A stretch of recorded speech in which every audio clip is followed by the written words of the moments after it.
What's up? Hey, hello, everyone. Wow. So today we are back going to be talking about Survivor season 43, episode 11. We are like 2 weeks away from the finale. So my name is Rachel. I'm Alyssa, and when you said it was 2 weeks from the finale, I was like, no, there's no way. But like, there is a way because finales end up losing a lot of people in one episode. So I guess this was an interesting build up to the finale, but I feel like ultimately kind of anticlimactic. But I don't know. What did you think, Rachel? Was it anticlimactic? I thought it was a fun episode. I feel like we say that every week, but I do feel like this vote made a lot of sense considering when we talk about looking forward to the final six next week. I feel like this sort of needed or should have happened in order to set people up well to go into final six. And I thought it was interesting. Gabler, he gets the title of the episode called Hidden in Plain Sight. And so that sort of goes along with this Gabler, Ala Gabler theme that we've been seeing since the merge. And he gets the title this episode, even though we didn't necessarily see too much of him this week. Yeah, I feel like it's kind of a generic episode title, but I thought it was good. It was interesting too because Gabler ended up not being the one to find the thing that was hidden in plain sight. So makes you wonder, makes you think. It's sort of double meaning there. So we start off this episode. We see it is nighttime. Everyone is coming back to camp after tribal council, and Sammy is lying about who he voted for. And I was like, oh, this is very awkward, but I guess relatable. I feel like in that kind of situation, maybe you would also not want confrontation, so you would lie. But I feel like in this kind of situation, there's literally 7 people left. You probably know where all the votes are. You should probably just immediately own up to it, especially with the numbers so low. It's not like there are 12 people voting. Yeah, it's not like you can just be like, oh, it was someone else, and then expect that they're not going to talk to the other person that you threw under the bus. Yeah, I guess they're not as lucky as Owen lying about voting Ryan versus voting Janine in the Ryan versus Janine vote, where Janine goes home and no one seems to have figured out that Owen actually voted Janine and it was not Ryan voting or Owen voting for Ryan.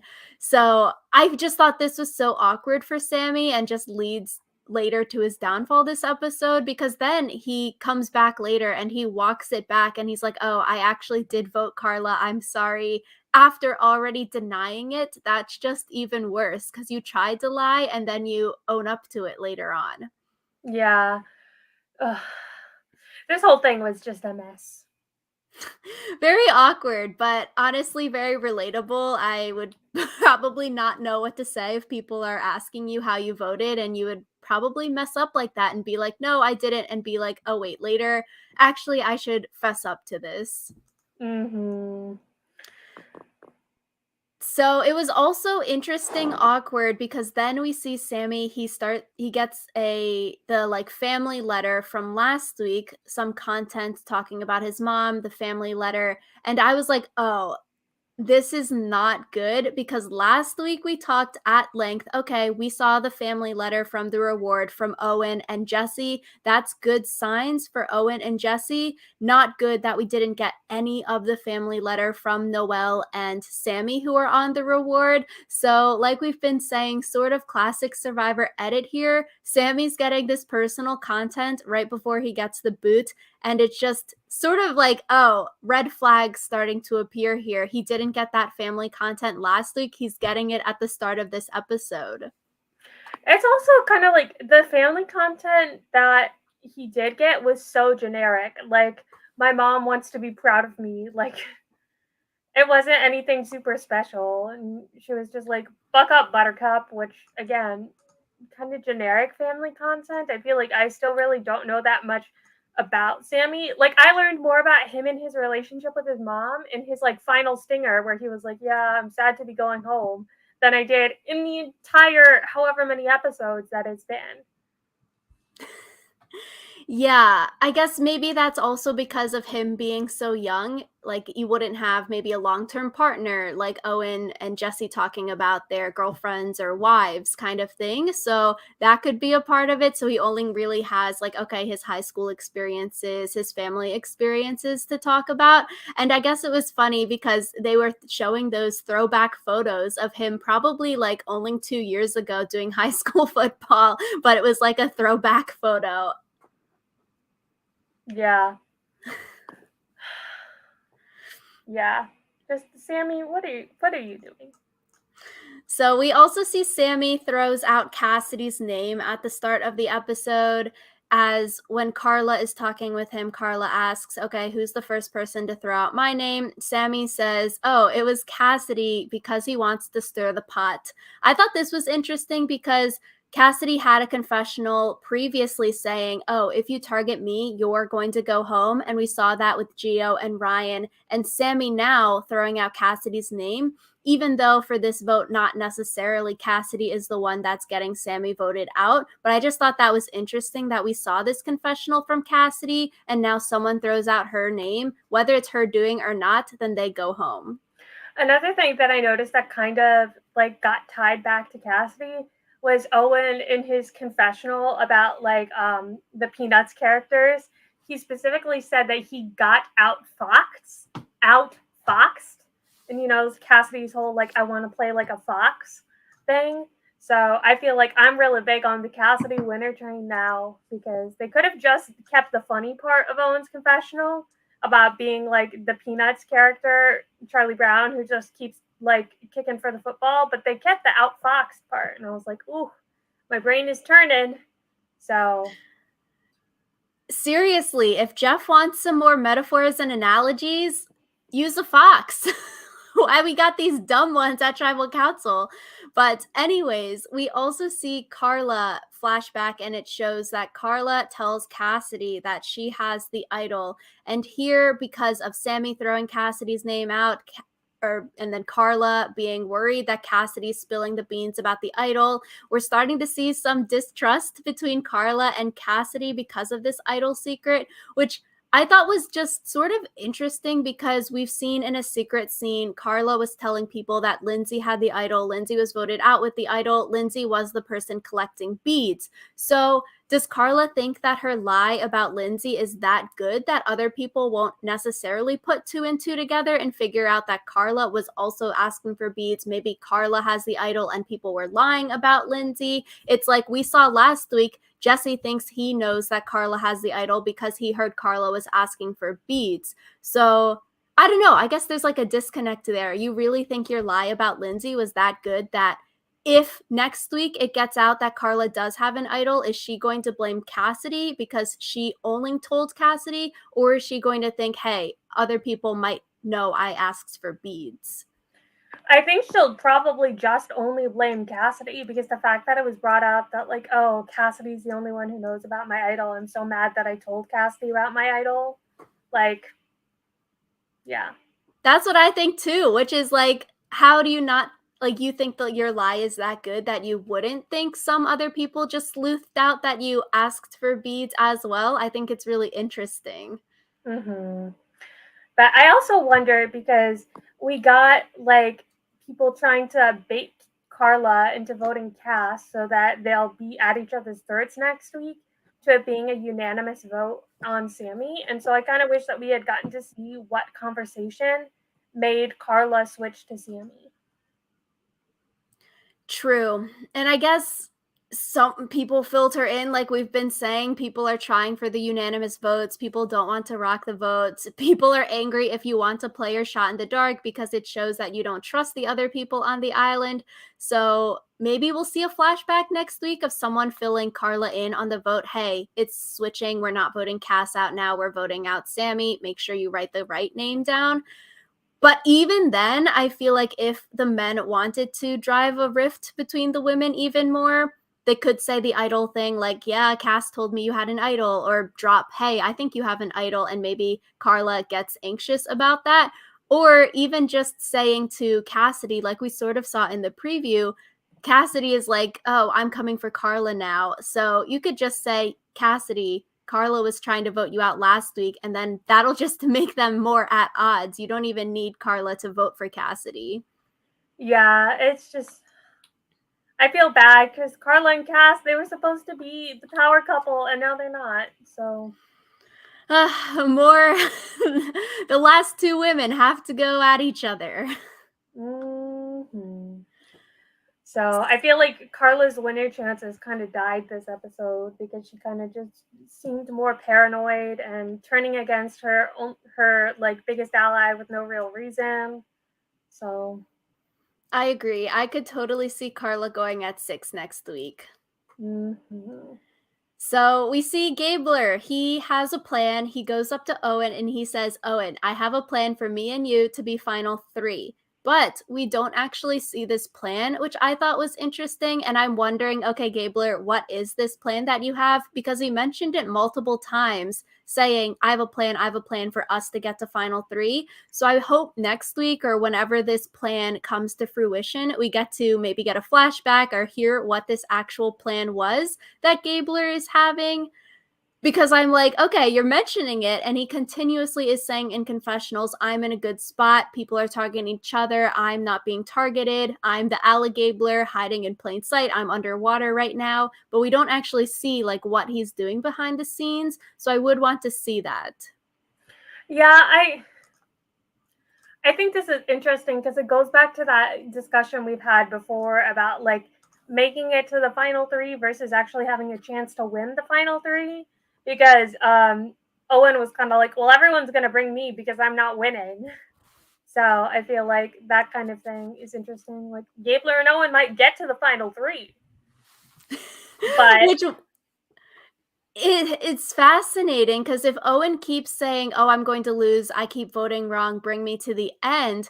Technically, it's true, and he has been voting wrong for the most part up until this vote. But technically, he did vote correctly once in the Janine Ryan vote, but he's lying about that vote. So to everyone else, he's technically voted incorrectly, which is interesting strategy because, okay, as Owen, you could play down your threat level, and he's like, yeah, bring me, I suck so much, bring me to the end as a goat, you can totally beat me. But I feel like that's sort of dangerous because if you get to the point where you keep on saying that to people, even if it's not true, they're going to start to believe it. They're going to think maybe you suck really bad. And so at final three, can Owen actually change the perceptions of people? And like, no, even though I voted wrong a bunch, I turned it around at the Sammy vote and then I started voting correctly? Or are people just going to see, yeah, this guy wasn't that good at Survivor? I feel like it's going to be really difficult because you don't want to be the guy who is just dragged to the end. And I feel like anyone who like has a good chance of winning at Final Tribal would just be like, oh yeah, I brought Owen because we all know that he didn't do anything. Like he didn't turn it around. I was the one who told him how to vote correctly because I knew that he wouldn't be any threat at Final Tribal, you know? Exactly, and I feel like changing people's perceptions at Final Tribal is very difficult because people usually go in with preconceived notions unless you start sending people to the jury that can sort of talk about your game in a positive way. Like, no, Owen's actually doing stuff. He's playing a great game. He's playing down, or I guess playing up the fact that he's a goat, but he's playing down the fact that he's a threat, and maybe send people to the jury that way. And then that can sort of get your point across, because I feel like this is going to be very interesting to see how it plays out for Owen, because people might be more willing to take him to final three right now, but will they respect him at final tribal council if he comes out and is like, actually, I'm actually really smart. I was playing this game. Gotcha. Or will people not believe him? The thing is, I feel like sending someone to the jury with that message would still kind of raise alarm bells because it's like, oh, Owen was playing kind of crappy from my perspective the whole time, but you just so happened to think that he was playing this way on purpose, you know? Where there it gets to a point where it's too little, too late, no matter what happens. Maybe, yeah. I think maybe it works more in Big Brother. I feel like it sort of can be related, this idea of like playing up that you suck, but sending people to the jury with a message that you are actually doing a lot of things. We've seen it in the most recent season of Big Brother Canada. The winner, no spoilers, was doing that kind of strategy where they were saying, bring me to the end. I'm the GOAT. I suck. I'm super awkward. But then to the jury, people that they were sending home, they had like the good kind of gameplay that the jury members would get. And so it could be just because Big Brother's longer that it could work better compared to we've got 6 days left of this Survivor season and 6 people left in the game right now. So that faster pace might not work for trying to send people to the jury with a better message. But also, it could be related to like season 1 of Australian Survivor. No spoilers also, but the winner there, they were sort of seen as sucky until their final tribal council speech, where like literally they turned around the entire jury because of that speech. But previously to that, people thought they were the total goat at the end. The thing is, I feel like also with sending people to the jury, it has to be people whose opinions are respected by the rest of the Mhm. jury.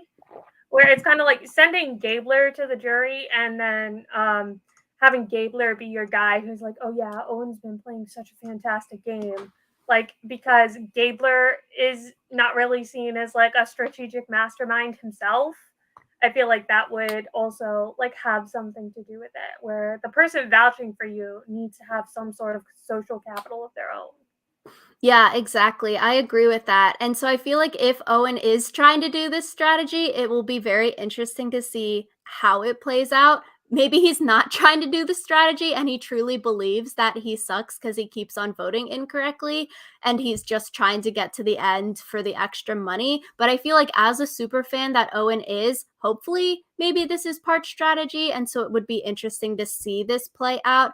And I feel like even though Owen is saying, yeah, I'm voting incorrectly every single time, and if you continue to vote incorrectly, I don't think you should win Survivor. So if Owen does want to win, he needs to start voting correctly, which we saw happen this episode, but I feel like you can't vote incorrectly too much and want to win.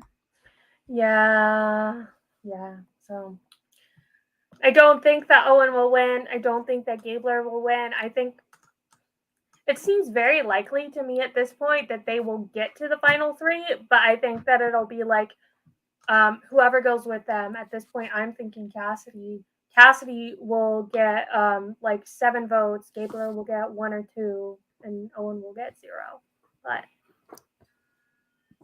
It's sort of what we talked about last week of we said, oh, the 3 Baka men might go to the end together, but then you split the votes. It's sort of here if Gabler and Owen do get to final 2, like Gabler is wanting and saying he has the plan for, they would sort of split the votes there because they're both from the original tribe together, where that third person could get a majority of the votes after. mhm.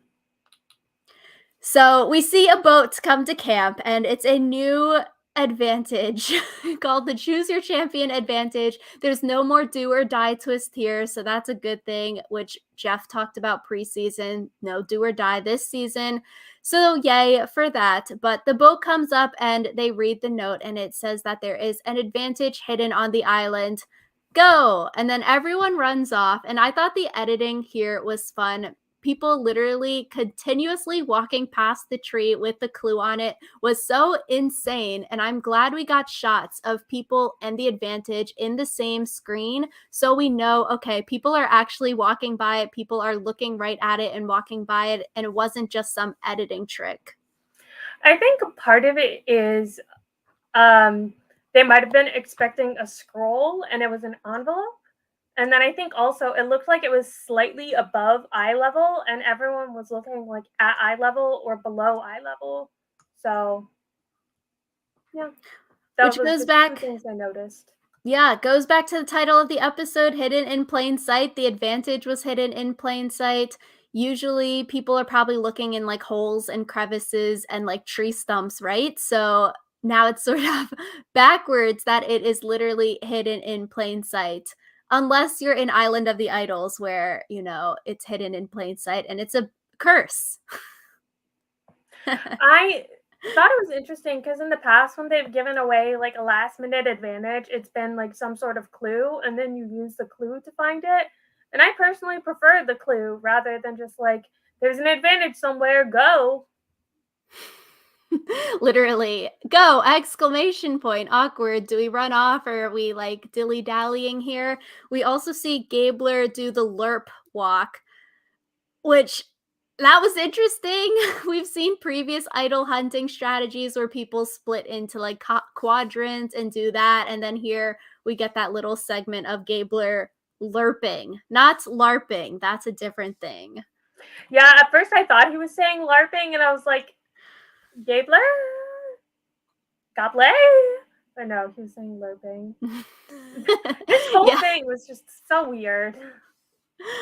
Which I guess, yeah, considering like he talked about veterans and PTSD when he won the immunity challenge, but from my understanding, he wasn't in the army. So, but it throws back to him talking about veterans from when he won.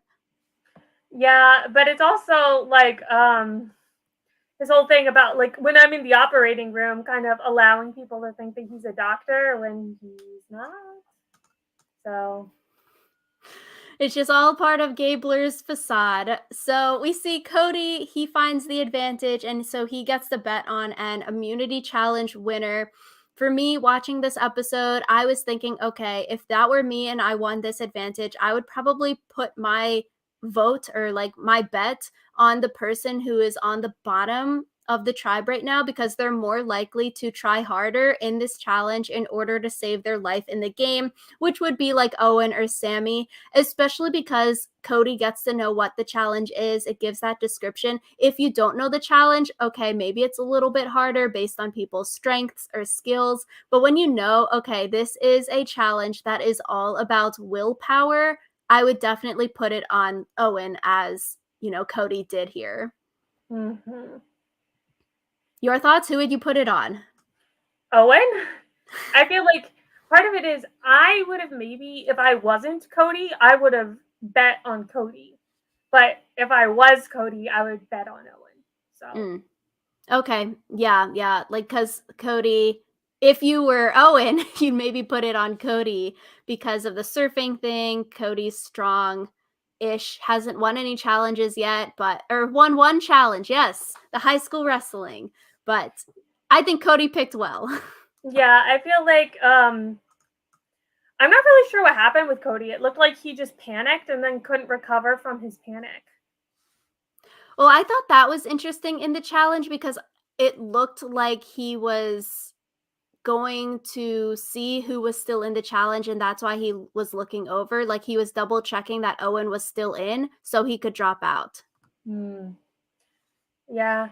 I was surprised that they outlasted the Tide just because there were some shots where it looked like they were underwater for like 30 seconds at a time. I don't know if that was just editing or if I just have a bad perception of time, but yeah. Yeah, the last gasp immunity challenge. This was fun because we said in our video during the hiatus of Survivor, we were saying this is a challenge that we want to see back on Survivor. So they probably never watched our video, but I guess we put it into the universe that this challenge is now back on Survivor. Although I would say that this last gasp is a little bit different from previous seasons versions because I feel like previously you would see the tide come up, like rise slowly incrementally, but here this was more like a holding your breath challenge where the tide would just like put people underwater for, like you were saying, 30 seconds at a time, it seemed. So this one was like sort of scary to watch compared to the incremental water rising. I think it's interesting though because it seems like in previous times we've seen this, they've like made a tube so they could breathe through their tube. But it looked like at the end, Carla and Owen weren't even like trying the tube breathing. They were just like holding their breath and praying. Yeah, like it literally seemed because there was too many waves that you couldn't really do the tube strategy, so it was a different kind of water situation that they were in compared to previous seasons where if the tide is rising slowly, then you can do the tube because it's not like waves are coming over you, but here it seemed like legit waves were coming over them because, the tide doesn't really, like, work like how it did in this challenge. Yeah, but it was a cool challenge to watch when I wasn't afraid for their lives. I liked how the editing for this, they had the underwater cams but Jeff was still talking and then it showed the underwater cams, but it was muffled Jeff talking from above the water. I thought that was a nice touch rather than just using the audio from above the water when it's showing an underwater clip, it actually had the muffled version. So I thought that was a cool editing touch. For me, I feel I would want to do this challenge. I feel like this would be a fun one to do because I grew up swimming, so I would want to participate in this. Would you? No, I have anxiety, so like not being able to breathe would be really difficult for me. And I feel like I can not really hold my breath for that long. Like I can hold my breath for like enough to like swim, but not enough where I would consider myself like good at it. So, Mhm. yeah. Yeah, I feel like for swimming, we would have to do, I don't know, underwater breathing, like holding your breath challenges. So if this challenge continues to be a holding your breath challenge, I feel like growing up doing those kind of things would be helpful compared to people that like don't grow up competitive swimming or being comfortable in water like Cody was talking about. So I would want to do this one. So fun that it's back, like we said in our other video. Hmm. But we So, see Cassidy, she drops at 2 hours, and then Carla and Owen are the last 2 in the challenge, and then the tide starts to go back down at 2 hours and 45 minutes. So here at this point, I'm like, okay, it makes sense for Jeff to stop the challenge. Otherwise, they would be there literally for 12 hours when the next high tide comes in. So, like, what are you going to do? No one's going to drop when there's no water going over your face. So, it does make sense that it ended and then both people won immunity, which I guess was sort of cool, but 3 out of 7 safe was sort of not cool here. yeah, I don't know. I feel like even 2 out of 7 safe would have been a lot. Because I feel like when someone gets the advantage that Cody does, you have to assume that they're safe. Because like you don't want to vote for them and then find out that like they were safe. So yeah.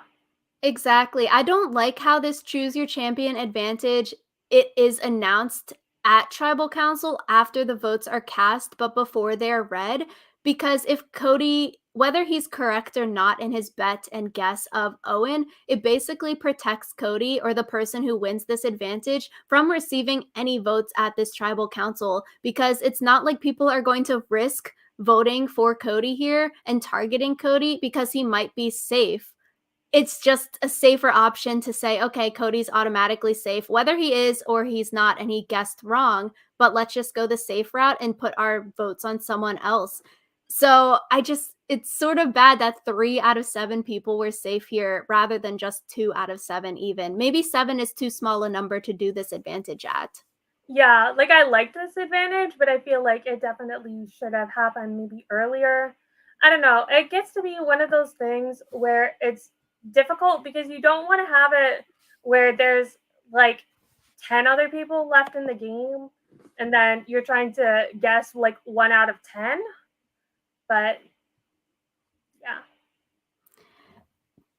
Yeah, I did like it as well. We've seen different iterations of this advantage previously where you have to put a bet on someone in order to win something. Recently, we saw it in Island of the Idols as one of the teachings of Rob and Sandra in a kind of similar but a little bit different iteration. So it seems like they are, I guess, playing around with this kind of advantage a little bit more. And I did think it was interesting, and I'm glad it's for a challenge that isn't necessarily skill or strength based, but it's just like endurance, willpower. So it sort of makes it a little bit harder to guess versus, oh, the challenge is holding your bucket in weight. Pick your winner.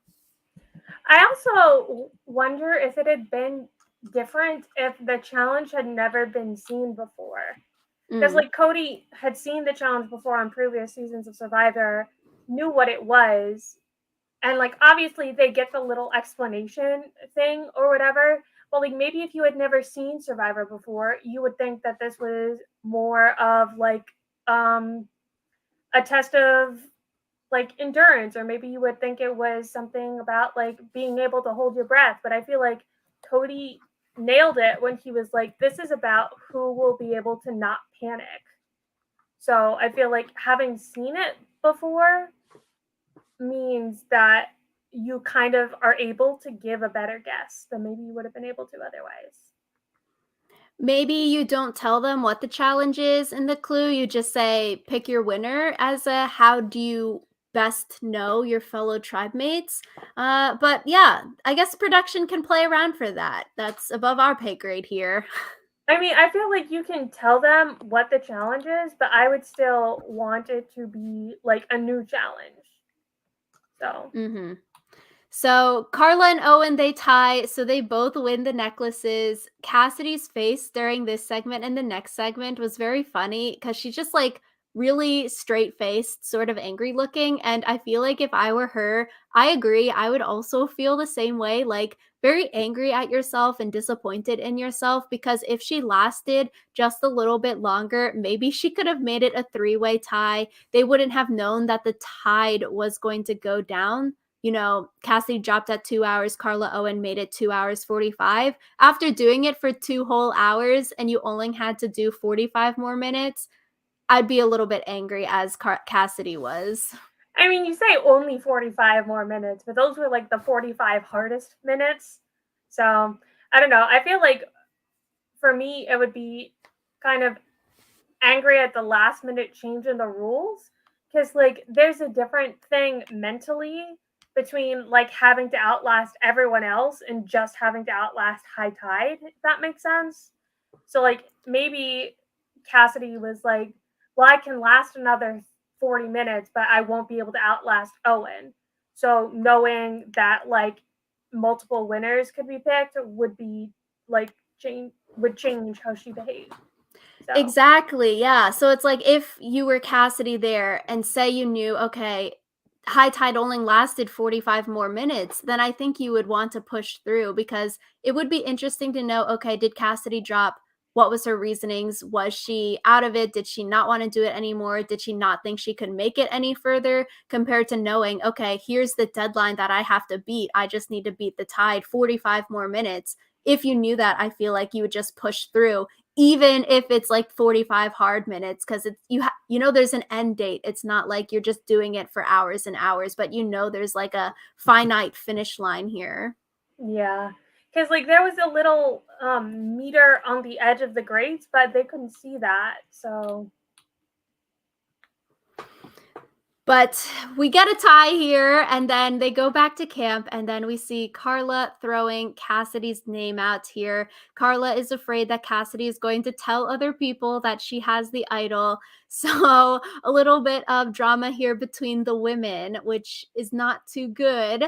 We also see Jesse sees Carla wanting to vote out Cassidy, which raises red flags for Jesse, which I also agree good for Jesse for picking up on this. Like, why would you help someone vote out someone, their closest ally? Why would you help someone else vote out someone that they want? So it's good that Jesse realized this and is like, oh, why am I helping Carla here? And maybe potentially playing Carla's game by voting out Cass. yeah, because when someone wants to cut their closest ally, that means that they're not really their closest ally. You know, like you don't cut off someone who's still useful to you. Exactly. So then we see Jesse realize that, and then he's going to Owen, and then he talks to Owen about what if we vote Sammy out, but we let Carla continue and vote Cassidy out, so they're fighting next time, which I thought was interesting that we see this Jesse Owen conversation, specifically these two talking about the plan. And this is the first time that we're hearing about the Sammy plan. And so I'm wondering, okay, is this a new relationship here between Jesse and Owen? Jesse even says, I'm not sure why people are leaving you out of the votes, Owen. And so I just think this is something to pinpoint. These two talking, and this is the first time we hear of the Sammy plan. Yeah, I thought it was interesting though, because I don't know, maybe this was just my read, but I thought it sounded kind of condescending of like, oh, I don't even know why people aren't like talking to you, Owen. Like I like you, you know. So Yeah, maybe a little patronizing, but if you're Owen, I guess he sort of needs someone to tell him the plan so he can vote correct. yeah, but I think that Jesse also steered the vote yesterday, Jesus, last week, and so I think it's interesting to see like is he maybe setting himself up to be too much of a kingpin by orchestrating these votes? And I think it would be easy to be like, oh, Jesse's the one who told me to vote for Sammy, you know? So, I agree. When Jesse then goes and tells Cody the Sammy plan, saying, yeah, we should vote Sammy out. He's a bigger threat. We should keep Cassidy around. I was like, oh no, Jesse, you need to stop talking and like chill because people are going to pinpoint this back to you and people are going to target you because you're not. Oh, me and Cody are coming up with the plan. Me and Owen are coming up with the plan. You're sort of telling people how to vote. And that's where it gets into that sticky situation where people want to vote you out afterwards. So I think that was, like, fascinating here. Cody versus Jesse. Cody wants to vote Cassidy out here. Jesse says, let's do Sammy. And then we see, okay, they're talking about it. And I think this is why this duo is so fascinating. Okay, is Jesse going to fold here or is Cody going to fold here? We saw Jesse go with Cody's plan with the Dwight vote, where Jesse folded. He wanted to vote Noel, but Cody wanted to vote out Dwight, and Jesse folded. So here I was like, okay, who is going to fold? And we see Cody fold to go with Jesse's plan. I feel like if Jesse folded again, oh, maybe not so good. Their relationship isn't 50-50 if Jesse is always doing what Cody wants to do. But I think this duo is so fascinating that they're both compromising in it. yeah, I think it's a healthy partnership, which is why I think that eventually it's going to implode because they can't like both go to the end, you know? Exactly. And so it's sort of wild that no one this week even brought up Cody or Jesse's name as a strong duo to want to break up. We hear people maybe talking about, let's break up the women. Carla and Cassidy are strong, sort of from Carla's point of view, wanting to break up her own partnership. But we didn't see anyone this week. Saw Gabler last week talk about Jesse and Cody, but no one here is saying, oh, Cody's probably safe. Let's vote out Jesse to weaken Cody, kind of thing. We need to break up this strong duo. In Sammy's exit interviews, he was saying that Cody and Jesse were good at making themselves seem not threatening, like, oh, they're not that smart, they're bad at the game, which is really good for them because we've seen with the editing here that Cody and Jesse are both thinking and both playing the game, sort of like a Dom and Wendell duo, where it's not just one person is really good and the other person is sort of like their, puppy next to them. Yeah. Any thoughts on their duo, Alyssa? I mean, I gave my thoughts, which is that I think it's a really healthy relationship. So, A new island wife, I guess. mm-hmm. So we get to tribal council, and Jeff and it's sort of annoying. He does another analogy where he talks about the tides, and I was like, wow, so Jeff doesn't even need to tee up someone to give an analogy or metaphor. He just says them himself now. Great. Yeah, yeah. I felt like his metaphor also just wasn't that good. Like, you know, there's always going to be a high tide. Like, what does that even mean, Jeffrey? Yeah, Jeff, it's based on the moon. So it happens twice a day. Yeah. So that's a fast forward part through. You just yada yada, whatever Jeff is saying now at tribal council. But Sammy comes out and literally just says, okay, I'm going to play the shot in the dark. And I thought this was fascinating that nobody was going to flip their vote or do anything fancy because it's only a 1 in 6 chance of the shot in the dark hitting. And we've talked about previous seasons, people messing themselves up by trying to split the vote on a shot in the dark, like Chanel putting the vote on Mike and then Mike being mad at her forever because of it. So it's interesting to see here that people legitimately just don't care. Okay, you say you're going to play the shot in the dark. You even gave us forewarning that this was going to happen, and they don't care because of the shot in the dark's chances are so low. So I do wonder maybe they need to raise the chances, but maybe not because maybe we don't like shot in the dark. I mean, I just would like Shot in the Dark to go away completely because it isn't doing anything. Like, if anything, I feel like it just made Sammy look kind of desperate and bitter. So, Aw. It is also like with Shot in the Dark, sure, you're going to maybe strategize around it, but you don't really need to strategize around it because it is only a 1 in 6 chance. And even here, all 5 votes went to Sammy. So you would revote if it did hit and Sammy was safe, and you would vote someone else out. If someone wanted to put one vote on someone else in the case chance that the shot in the dark did hit for Sammy, then you get into that situation of who voted for me? Why did you vote for me? Why did you put your one vote on me? Kind of thing. And then you're going into final six with someone potentially very angry at you is a little bit risky. So it does seem like with the shot in the dark, the chances are so low, which I guess makes sense based off of this advantage. But because they're so low, you shouldn't be strategizing around it because you're just going to mess yourself up by putting votes on people.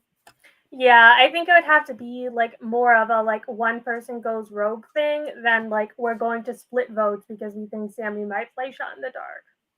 So, And we've seen this season, people don't really want to rock the vote. They see shot in the dark as being untrustworthy. Oh, or you don't believe in your alliance. So if you play shot in the dark, you're sending a signal to everyone else that you don't trust us. So people have been sort of scared to play their shot in the dark.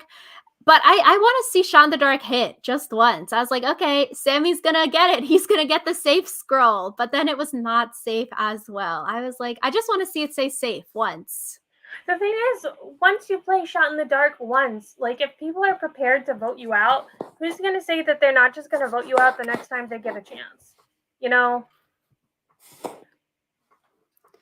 But Sammy's fun. I think for all of these super young players that play Survivor, I would want to see them play again in like 10 years or so. So, Sammy, maybe if he comes back late 20s, early 30s, I think that would be very, very interesting as someone who played as a teen and then is going to play after all of that life experience and how he's changed from this and how he would play differently in the future after going through 10 years of life. So, I would want to see the young people come back, like, 10 years later and play when they're a little bit older and just see how they're different. Yeah, I would like that too, but I also feel like it would be kind of boring. Because, like, That's what if sort of they don't change? What if well, they are yes. equally sucky? Yes, not a whole season of it because it's hard, but, like, if Natalie Tenorelli got voted back into Second Chance, like, something like that'd be fun, you know? Will Wall coming back to play, these young ones coming back later, but a whole season, I guess, would be a little hard, but, you know, a one-off here or there. Mm-hmm. I also do wish though that Sammy, when he got voted out, just stood up and said, "I'm 19," and then just walked off. I thought that would have been so funny to see if people reacted or if people were like, "No, we don't care, bro. We thought you were that young. Like there's no difference between 19 and 22." I wanted to see people's reactions. I think if he did that, people would just be like, you're just, I believe it because you're being real childish. Like, I feel like people think that like Sammy thinks that people are going to react to him being 19 as if it's like the greatest American secret. Like he just told them that like aliens are real and he can prove it. And it's just like, bruh, it's just your age. That's why to see people's reactions in this setting would have been so hilarious, whether people reacted like, "Oh my gosh, no way," or if people were like, "We don't care." It would be funny if you're like, "No, I'm 22," but you're actually, like, 40. That would be a good reversal. Mhm. So, I feel like voting Sammy out is the right move here, especially for, like, Cody and Jesse, it's the right move. Next week, we're going into a 2-2-2 split where it's sort of like 2 duos each, Cody, Jesse, Cass, Carla, Owen, Gabler, 2 people each from the original tribes that they're starting on, where for Cody and Jesse, next week, you're probably targeting Cass and Carla as a duo. But maybe people are targeting Cody or Jesse as a duo, so it's sort of risky there. But I feel like if they voted Cassidy out here, Carla next week, if Cassidy was gone here, would probably link up with the Baka men where Owen, Sammy, and Gabler plus Carla would then vote to split their votes on Cody and Jesse next time. So now, at least for Cody and Jesse, it's a little bit more of a mixed bag. Okay, Owen and Gabler here are sort of the swings. Are we going Cass Carla or Cody Jesse splitting up the duos? Mhm. I don't know. What do you think? That was my thoughts. I thought it was a good move for Cody and Jesse. Yeah, I guess. I don't know. I feel like after this episode, I was kind of just like, okay, that happened. Like, I don't really have a lot of thoughts about it because, like, mm, I think it's good for them potentially because now it's more up in the air compared to if Cassidy was gone. Carla's sort of a free agent. Why would you target Carla after you vote out her number one in the game? You would probably target Owen or Gabler or Cody or Jesse. I feel like just the fact going into next week that it's a 2-2-2 split and we went into the merge where it was a 4-4-4 OG tribe split is very interesting. And also, we're going into next week with 3 idols where Carla, Cody, and Jesse all still have their idols, and there's only 2 more times to play it. Where pretty much here, Cody and Jesse can guarantee themselves Final Four if one of them wins immunity, and then they can save the other one with an idol each time to make it to Final Four. I'm like, this sort of sucks for Owen, Gabler, and Cassidy because they don't got any idols and there's only 2 more votes to use idols at.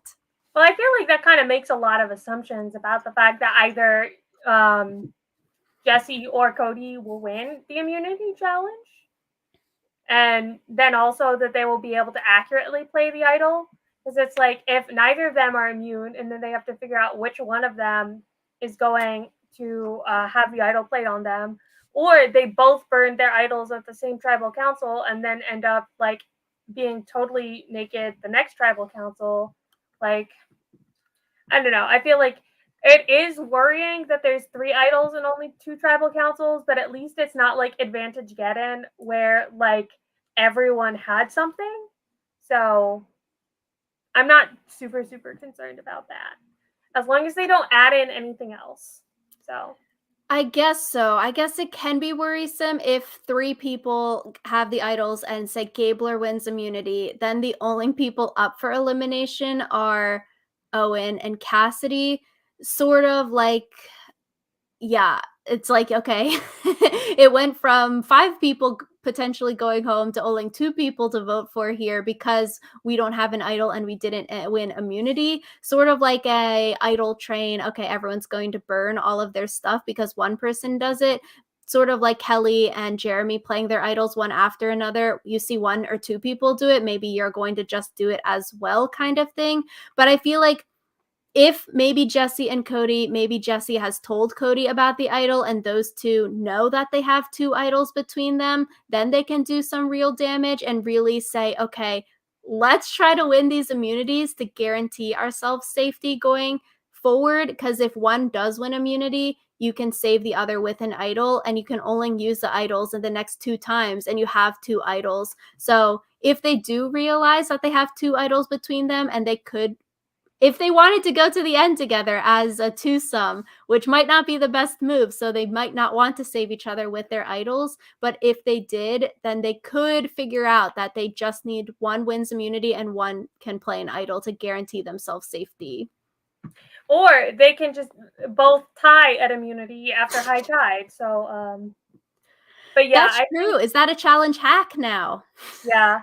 But I think the thing is, it can be dangerous to assume that someone is immune just because they have an idol. Because then you could be like going into final six with final six? Mhm. Yeah, final six, assuming that all three of them are immune and none of them play their idols because they know no one's putting votes on them because they're assumed to be immune. And then it's basically like a 2-for-1 deal where you don't have to play your idol and just the threat of your idol is enough to keep people. So that's why I I would be interested to see like Jesse and Cody both lose, and then maybe it ends up being like a Jesse Cody vote split. And that way, if they both play their idols, then it just goes to a revote. So And I feel like we've talked about that idea of idols just scaring people off. And I feel like we've seen it in this new era of Survivor where these people with idols, they're making it far in the game because people are afraid to, maybe risk and try to split the votes or risk and put it on someone and they get idled out of the game by accident. And so I think it's a big thing seeing, okay, they're not rehiding idols really. You find this beware advantage pre-merge and people have been holding on to it for a long time. And maybe that's, Carla's good social game. People aren't targeting her. People aren't thinking about targeting her.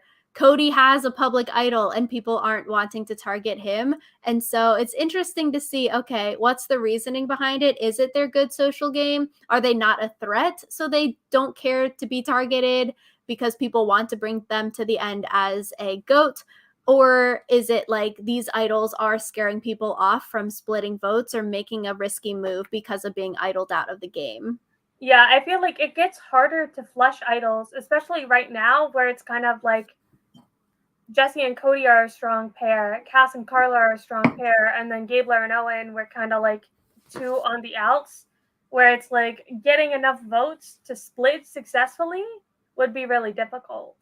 So And in the new era with all of these split tribal councils, do or die at final, and then fire making challenge, there's really not many pure votes left that you can flush an idol at. Because at a split tribal, sure, Nasir went home with an idol at a split, but that's a lot harder to do, especially with a shorter season. I feel like you have less time to talk. And so more things are rushed. You're more likely to play it safe, especially when there's these random things happening like do or die or a 5-5 vote split or two yeah, tribal councils. it's one of those things where they either need to get rid of some of the gimmick votes or they need to get rid of some of the advantages. Like we don't need all of this swirling around. So Yeah, get rid of the gimmicky, twisty, turny votes. Keep the 3 idols. It's better than, 9 or 10 idols getting hidden in a season. yeah, I wonder also if like part of the reticence to vote out someone or to make someone use their idol and flush an idol is that it goes back into the game. And it's like it's Mm-hmm. easier to plot around an idol where you know where it is. Whereas if you like try to flush Carla's idol and then someone else like finds the idol that's been flushed and you don't know who does or who has it, you don't know who does find it, that can be bad. Yeah. So a lot of interesting things, I think, going into the final 6 next week with this 2-2-2 split. And then we're in the final 5. It's the finale literally in 2 weeks. So I'm super excited for next week. It'll be a good one before we set ourselves up for the finale. Mm-hmm. So let us know in the comments down below what you thought of this episode. What did you think of Sammy getting voted out? Can you believe that he's only 19? What do you think is going to happen with the next episode with all the idols still floating around? Who is now your top winner pick if you are a Sammy truther? Let us know all that and more in the comments down below, and we will see you guys next week for another podcast. Bye.